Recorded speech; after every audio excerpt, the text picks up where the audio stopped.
mais abençoar a vida de mais pessoas e cada vez mais proclamar o reino de Jesus Cristo. E é em nome dele que nós oramos. Nesse momento também pedimos, Senhor, que o Senhor abra o nosso coração e que a iluminação que vem do teu Santo Espírito, que é a nossa maior necessidade nesta manhã, fale profundamente ao nosso coração através da tua palavra, em nome de Jesus. Amém. A igreja pode se assentar. Esse é o dia que o Senhor fez, regozijemo-nos e alegremo-nos nele, amém? Como é bom estarmos aqui nesta manhã. Eu não sei você, mas eu amo esse tempinho de frio, é uma delícia dormir quentinho, ficar aqui com esse friozinho na igreja, abraçadinho com a família, com os amigos. Claro que o frio traz alguns desconfortos, né? Um nariz trancado ali, uma garganta doendo do outro lado, mas é muito bom estarmos juntos neste primeiro domingo de junho, no qual também iniciamos uma nova série de mensagem, série chamada Liderança e Serviço. Liderança e serviço, porque ser líder acima de tudo é ser servo.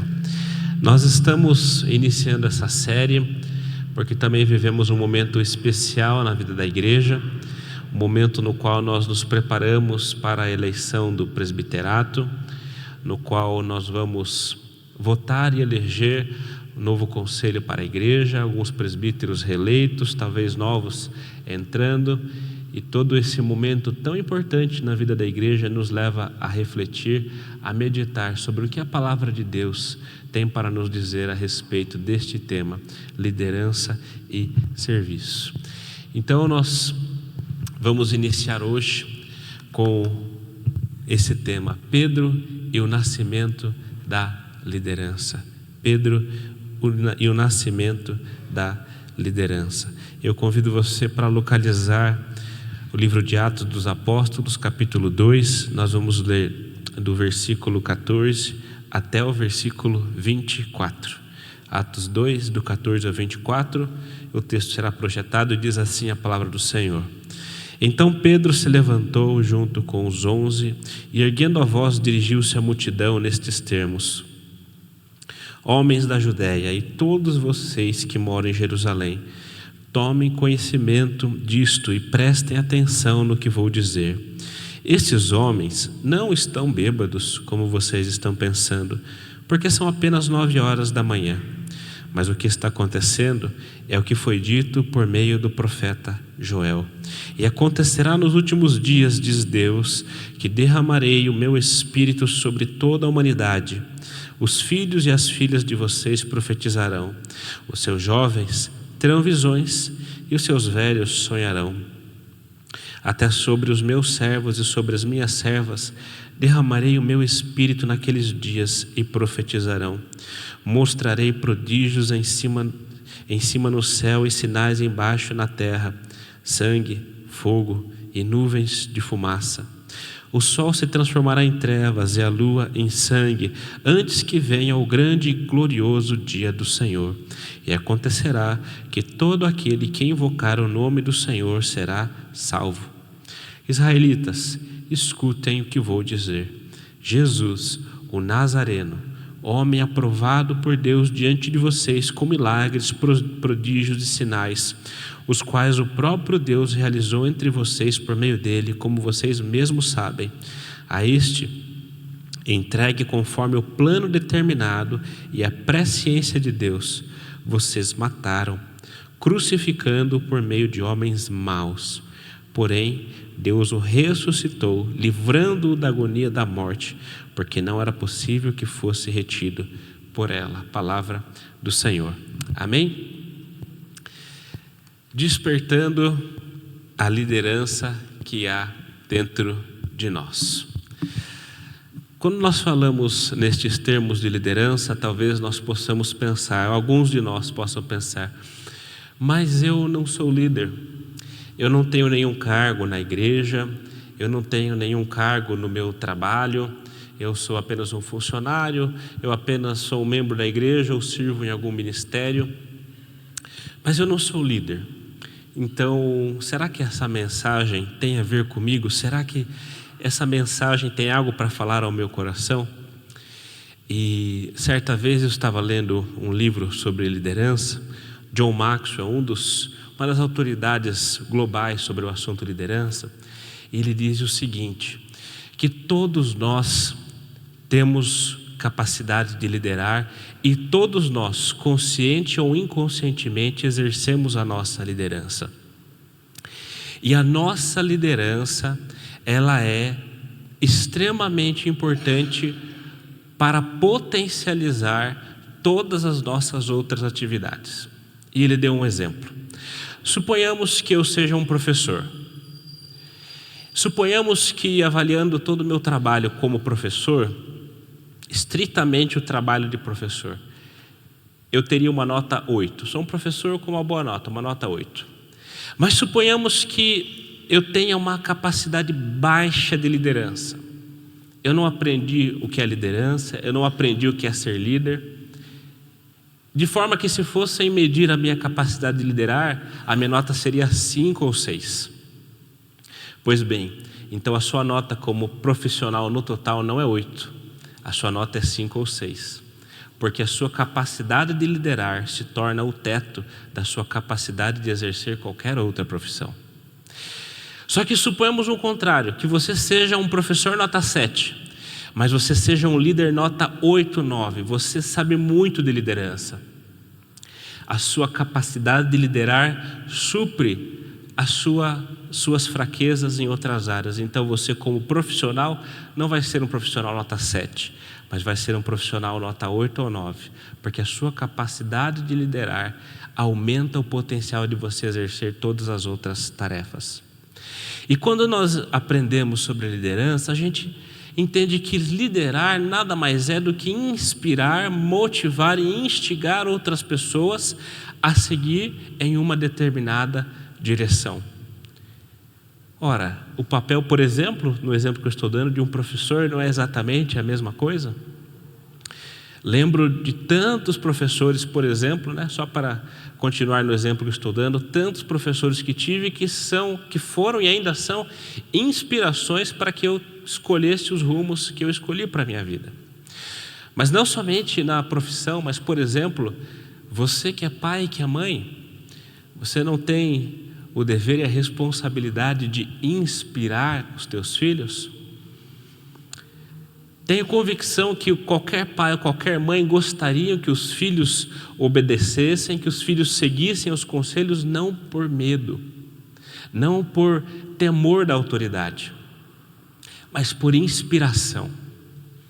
Tenho certeza também que você, pai e mãe, que já ouviu do seu filho falar: mamãe, quando eu crescer quero ser igual a você. Papai, quando eu crescer quero ser igual a você. Tenho certeza que o seu coração já transbordou de alegria e de amor ao ouvir isso.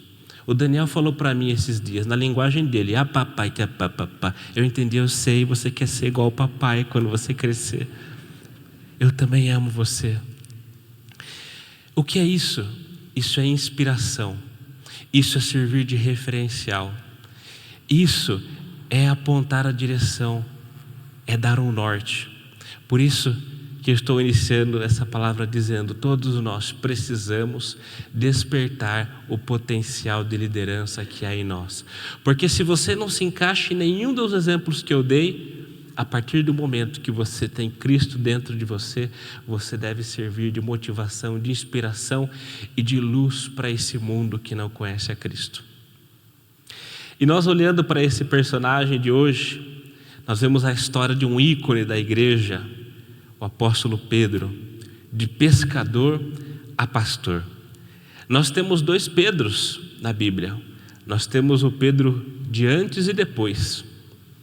O Pedro dos Evangelhos parece muito diferente do Pedro de Atos dos Apóstolos, do Pedro da carta de Pedro. E aqui em Atos 2 nós vemos a primeira pregação de Pedro. Pedro é um homem que aprendeu a liderar. Tanto aprendeu a liderar que se transformou num dos maiores líderes que a igreja já conheceu. Mas não foi sempre assim. O Pedro dos Evangelhos qualquer um de nós diria: eu jamais escolheria esse sujeito para ser o líder da minha igreja. Imagina um Pedro dos evangelhos presbítero, imagina um Pedro dos evangelhos pastor. Vai acabar com a igreja, não vai dar certo. Mas quando nós olhamos o Pedro de Atos, nós falamos: este sim é o líder. Imagine o Pedro de Atos pregando aqui nesta manhã. Imagine o Pedro de Atos sendo um diácono, um presbítero da igreja. Imagine termos um pastor como Pedro que pregou em Atos. O que será que mudou e quais princípios a gente pode aprender com Pedro para desenvolvermos o nosso potencial de liderança? Pedro, de pescador a pastor, Pedro e o nascimento de um líder. Em primeiro lugar, quero compartilhar com você que um líder nasce do arrependimento. Olhando para Pedro, nós vemos que um líder nasce do arrependimento. No primeiro versículo 14 que nós lemos, diz: então Pedro se levantou, erguendo a voz, e dirigiu-se à multidão. Porque é icônico nós falarmos que Pedro se levantou, ergueu a voz e se dirigiu à multidão. E nós vimos também que milhares de pessoas compõem essa plateia de Pedro. Porque esse mesmo Pedro, quando nós olhamos nos evangelhos, quando foi questionado, não por uma multidão, mas por poucas pessoas sobre Jesus, ele disse: eu não conheço este homem. Eu não sou discípulo deste homem. O Pedro de antes, quando algumas poucas pessoas o questionaram, ele negou Jesus. O Pedro de agora, diante de um questionamento de uma multidão, se ergue e fala firmemente com essa multidão. Um líder nasce do arrependimento. Não existe líder aprovado por Deus sem que esse líder tenha passado por esse constrangimento chamado arrependimento. Olharmos o nosso passado, enxergarmos as situações em que nós temos convicção que nós desagradamos a Deus, olharmos a nossa história e confessarmos: Senhor, eu errei nesse ponto, Senhor, eu falhei, Senhor, o Senhor esperava isso de mim, eu fiz aquilo, Senhor, o meu exemplo naquele contexto foi muito triste, eu fui um péssimo exemplo, Senhor, por conta dos meus erros, toda uma comunidade sofreu. Por conta dos meus erros, a minha família sofreu e está sofrendo. Sem essa confissão, sem essa declaração, nenhum bom líder pode surgir. Jesus tinha dito para Pedro, quando ele o confessou, né? Tu és Pedro, sobre esta pedra edificarei a minha igreja. Talvez Pedro, depois de ter negado Jesus, tenha pensado: essa promessa que Jesus me fez, essa promessa de eu ser esse líder da igreja, essa promessa que Jesus fez para mim, acho que não vai mais se cumprir. Porque quando eu fui pressionado pela primeira vez, eu neguei Jesus. E todo arrependimento passa por um processo de restauração. Quando nós vemos lá no último capítulo 21 do Evangelho de João, Jesus fazendo um churrasquinho de peixe com os seus discípulos. Enquanto os discípulos estavam ali arrumando as redes, Jesus chega para Pedro e pergunta 3 vezes para Pedro: Pedro, tu me amas? E a imensa maioria dos teólogos olham para esse texto final de João, que está fechando o livro do Evangelho de João, e dizem: Jesus, neste momento, está curando o coração de Pedro. Porque o Pedro que o negou 3 vezes, agora Jesus está fazendo por 3 vezes a pergunta: tu me amas? Não é o foco nosso nesta manhã esse texto, mas vale a pena mencionar que Pedro não responde Jesus com a mesma palavra. Com algumas aspas, vamos dizer assim, Jesus pergunta para Pedro: tu me amas? E Pedro responde, entre aspas: Senhor, eu gosto muito do Senhor. Na segunda vez, Jesus pergunta: tu me amas? Pedro fala: Senhor, eu gosto do Senhor. Na terceira vez, Jesus desce o degrau: Pedro, você gosta de mim? Pedro fica constrangido e fala: Senhor, o Senhor sabe todas as coisas, eu gosto do Senhor. E aí Jesus diz para Pedro, nas 3 vezes: cuide das minhas ovelhas. O tratamento de Jesus com Pedro é: eu sei o que você fez, você também sabe o que você fez, e agora eu estou curando o teu coração do teu passado, eu estou tirando toda a vergonha que há em cima de você, eu estou restaurando o teu coração, mas eu tenho ainda completa consciência de que o teu amor por mim ainda é muito limitado. Mesmo sabendo que você é falho, que você não é perfeito, que o teu amor por mim ainda é limitado, eu te dou uma lição: seja pastor das minhas ovelhas.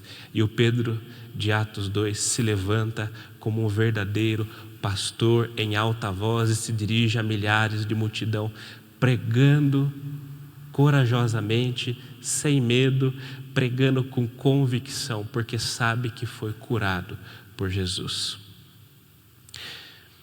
Se nós queremos ser líderes, sermos pessoas que inspiram outras, que movem multidões segundo o coração de Deus, nós devemos passar pelo arrependimento, nós devemos passar pela cura que Jesus proporciona. Mas nós sempre precisamos ter convicção de que nós sempre seremos imperfeitos. E Jesus sabe que somos imperfeitos. Jesus sabe que o nosso amor por Ele é limitado e não se compara ao amor que Ele tem por nós. E mesmo assim, nesta manhã, Jesus diz para cada um de nós: meu amado, minha amada, cuide das minhas ovelhas. E Jesus espera que cada um de nós se levante diante da multidão para proclamar quem é esse Jesus. Um líder nasce do arrependimento. Em segundo lugar, um líder nasce do poder do Espírito, e esse poder do Espírito revelado nas Escrituras. Uma multidão no dia de Pentecostes. Pentecostes era a festa comemorada 50 dias depois da Páscoa. Pentecostes ficou conhecido na história da igreja como o dia quando desceu o Espírito Santo. Todos começaram a falar em línguas diferentes, cada um entendia no seu próprio idioma. E aí, diante de um fenômeno, diante de um acontecimento, nós temos 2 interpretações. Nós temos a interpretação da multidão e nós temos a interpretação de Pedro. A interpretação da multidão diz o quê? Estes homens só podem estar bêbados. Olha o que eles estão falando. Olha tudo que eles estão conversando sem ninguém entender. O que ele está falando não dá para entender. Só podem estar bêbados. E nós temos a interpretação de Pedro. E a interpretação de Pedro é a interpretação de um homem cheio do Espírito Santo. Ele diz: homens da Judéia, homens de Jerusalém, escutem. É óbvio que ninguém aqui está bêbado. São ainda 9 horas da manhã, tudo bem que dependendo, isso não é um grande argumento, né? Mas foi o que Pedro falou, são 9 horas da manhã ainda. Eu vou contar para vocês o que está acontecendo. Vocês conhecem a Escritura. Pois bem, o que está acontecendo hoje é o que foi dito nas Escrituras através do profeta Joel. É o cumprimento da promessa: eu vou derramar o meu Espírito sobre toda a humanidade, sobre homens e mulheres, sobre velhos e jovens. Vocês vão profetizar, vocês vão ter visões, vocês vão sonhar. E Pedro está dizendo: é isso que está acontecendo. O Pedro dos Evangelhos não é um Pedro que fala pelo Espírito. O Pedro dos Evangelhos, quando vê algo sobrenatural acontecendo, vem com ideias tolas. Quando nós olhamos lá no Monte da Transfiguração, Jesus recebe Moisés e Elias. O rosto de Jesus começa a brilhar. Pedro vai e fala, vendo um fenômeno sobrenatural. Não é todo dia, né? Pelo menos eu nunca vi Moisés e Elias junto comigo. Então é um fenômeno sobrenatural. E o Pedro, que não fala do Espírito, ele vem e diz o quê? Senhor, vamos armar tendas aqui e ficarmos pelo resto da vida aqui nesse monte. A Bíblia nem diz o que Jesus respondeu para Pedro, mas eu fico imaginando o puxão de orelha que Pedro poderia ter levado de Jesus. Para que serviria armar tendas para ficar no monte? E esse texto é um texto maravilhoso, tem um ensinamento muito belo, é Deus mostrando que a lei e os profetas apontam para Jesus, só que depois de uma experiência sobrenatural em cima do monte, é necessário o quê? É necessário descer o monte. E quando Jesus desce do monte, tem um endemoniado esperando para ser curado. Qual é o propósito de ficar no monte, sendo que nós temos pessoas para abençoar? Esse é o Pedro que vê algo sobrenatural acontecendo e não interpreta isso à luz do Espírito. Mas o Pedro que nasce do poder do Espírito Santo, vê outro fenômeno sobrenatural, pessoas falando em línguas diferentes, e reinterpreta esse acontecimento à luz das Escrituras e usa esse fenômeno para o quê?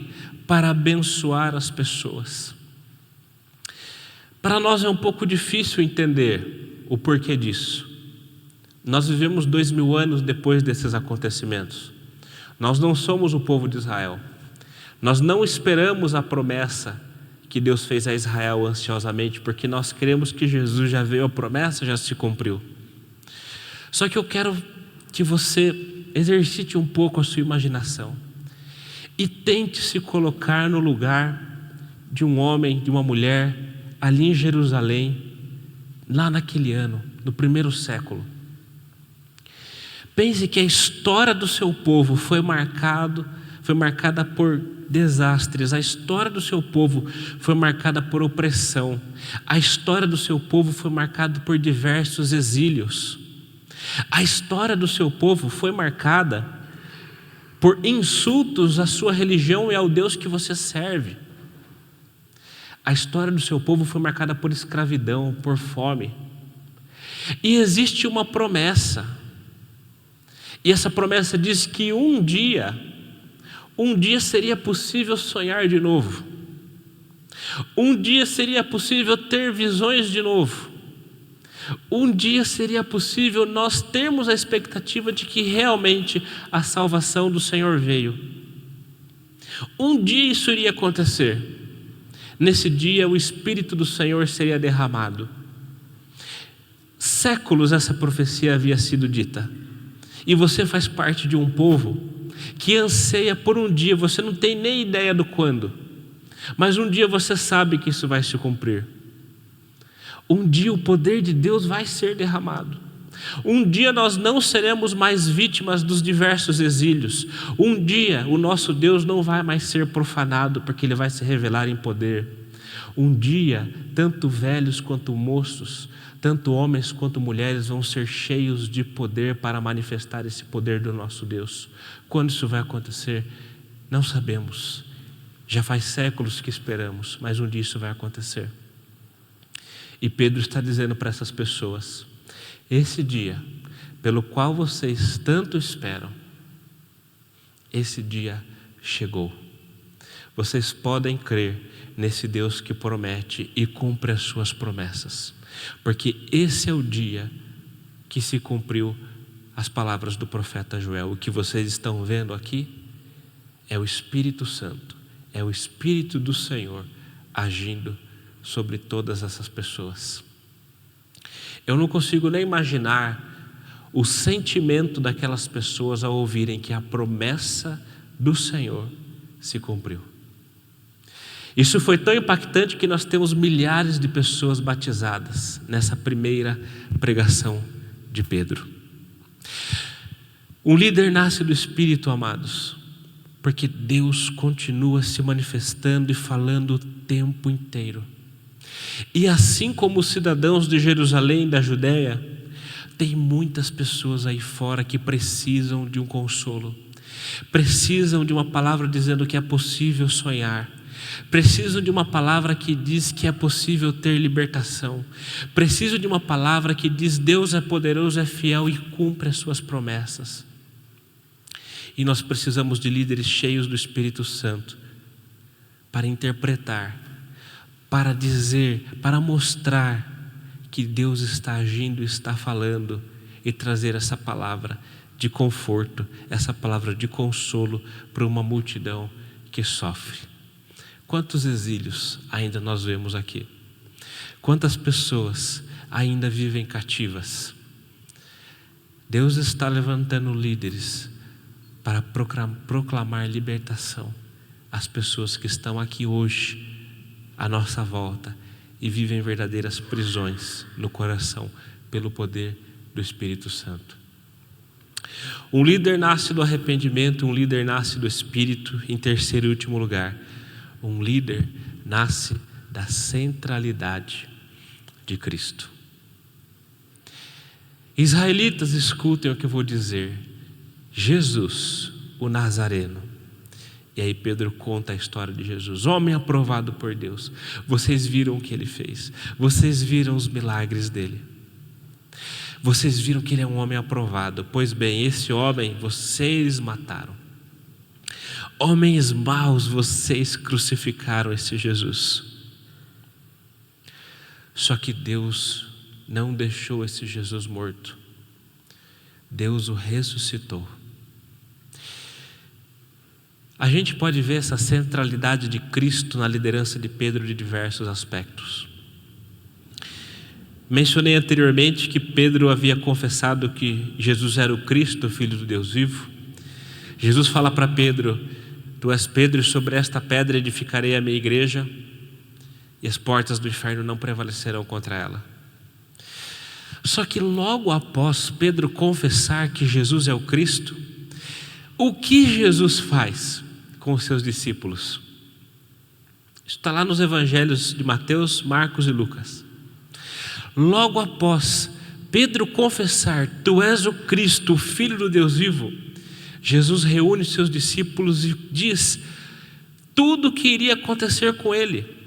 É necessário que o Cristo venha, seja rejeitado pelas autoridades, pelos sacerdotes, pelos anciãos, seja entregue às autoridades romanas e seja morto numa cruz, e depois de 3 dias ressuscite. Pedro confessou: tu és o Cristo. Pois bem, meus discípulos, eu vou dizer para vocês qual é o papel desse Cristo. Aí Pedro se levanta, chama Jesus de canto e repreende Jesus. Eu nunca vou deixar que isso aconteça com o Senhor. O Senhor está louco? O Senhor ser preso? O Senhor não tem noção do poder que o Senhor tem? O Senhor não tem noção de que eu estou aqui para defendê-lo? Olha que homem. Isso nunca vai acontecer com o Senhor. E quando Jesus outra vez diz que é necessário que ele fosse preso, o pastor seria preso e as ovelhas seriam dispersas, Pedro é mais audacioso ainda: ainda que todos te abandonem, seja necessário morrer contigo, eu nunca te deixarei.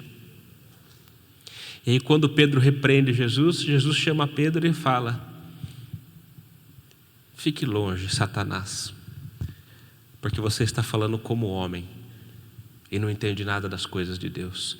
Olha que perplexo. O mesmo Pedro que fez uma confissão e Jesus falou: quem te revelou isso não foi homem, mas foi o próprio Deus.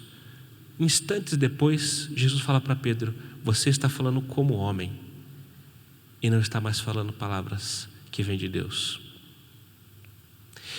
Pedro dos evangelhos não entendeu a obra de Cristo. O Pedro dos evangelhos não entendeu a centralidade de Cristo. Mas o Pedro de Atos entendeu e pregou sobre esse Cristo. E nessa primeira pregação, nessa primeira declaração explícita de quem é Jesus e de qual é a sua obra, nós temos milhares de pessoas batizadas. Só que tem mais um detalhe. Lembra da história que eu contei há pouco? de um povo exilado, de um povo vivendo um jugo pesado, de um povo esperando uma promessa se cumprir? Pois bem, na mesma profecia do profeta Joel, que fala sobre o derramamento do Espírito, fala sobre o glorioso dia do Senhor, e todo aquele que invocar o nome do Senhor será salvo. Pedro está dizendo para a sua plateia o seguinte: sabe esse dia do Senhor, esse dia de Yahvé? Pois bem, esse dia já aconteceu, porque este Senhor é o Cristo crucificado. Este Deus que nós servimos, o Deus de Abraão, de Isaac e de Jacó, o Deus do Êxodo que se revelou a Moisés com o nome Yahvé, esse dia de Yahvé que nós esperamos, ele já é realidade, porque este Senhor é Jesus Cristo. Ele é o Deus dos nossos pais, Ele é o Deus de Abraão, Isaac e Jacó, Ele é o Deus do Êxodo, Ele é o Deus que vocês servem, e Ele é o Deus que escolheu morrer na cruz por cada um de nós. Ele é o Deus que pela maldade de vocês foi crucificado. Ele é o Deus que sofreu as nossas dores. Ele não é um homem injustiçado. Ele não é um mártir, ele não é um coitado que foi pego pelo Império Romano e não soube o que fazer. Ele é o próprio Deus que criou os céus e a terra e resolveu se entregar por amor a cada um de nós. E esse Deus é o centro de toda a existência. Sem Ele nada do que foi feito se fez. Ele é antes de todas as coisas. O próprio Jesus diz lá em João: antes de Abraão existir, eu sou. Eu sou. Ele não é um Deus que simplesmente existe, Ele é o Deus que é, e é o centro de tudo. Nele vivemos, nos movemos e existimos, porque dele, por meio dele, para Ele são todas as coisas. Ele é o centro de toda a existência, Ele é o centro de cada fôlego que pode existir no nosso ser. E somente um líder que entende a centralidade de Cristo pode mover multidões. Somente um líder que entende a centralidade de Cristo pode pregar e salvar a vida de tanta gente como Pedro salvou. Termino dizendo que Deus levanta líderes. Deus levanta líderes que foram quebrados. Deus levanta líderes machucados. Deus levanta líderes feridos. Deus levanta líderes com um passado vergonhoso. Mas cura esses líderes. Restaura esses líderes, para que eles não sejam mais envergonhados. Deus levanta líderes que foram fracos em outro momento. Deus levanta líderes que não entendiam das coisas em outro momento. Deus levanta líderes que traziam respostas e interpretações equivocadas, mas que se tornaram fortes e poderosos através do Espírito Santo. E Deus levanta líderes que foram presunçosos. Deus levanta líderes que em outro momento repreenderam Jesus. Deus levanta líderes que desprezaram Jesus.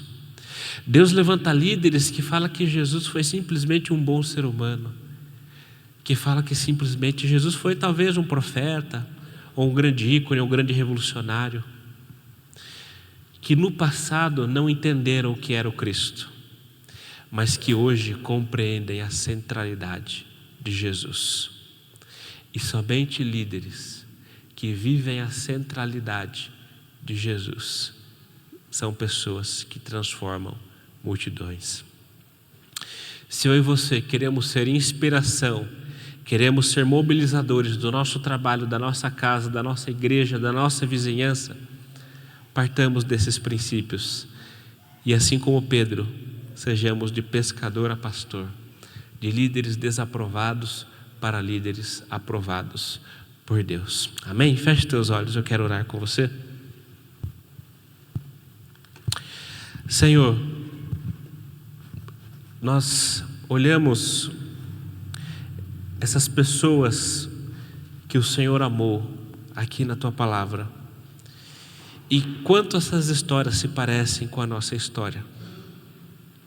E olhando aqui para a vida de Pedro, vemos esse nascimento da liderança. Nós clamamos que nessa manhã o Senhor desperte, Senhor, esse líder que existe em cada um de nós, para que cada um de nós aqui sejamos pessoas influenciadoras, pessoas mobilizadoras, pessoas inspiradoras, pessoas que contagiam outras pessoas, que sejamos inspiração para o nosso lar, que sejamos inspiração para a nossa igreja, que sejamos inspiração no nosso trabalho, que sejamos inspiração onde quer que estivermos.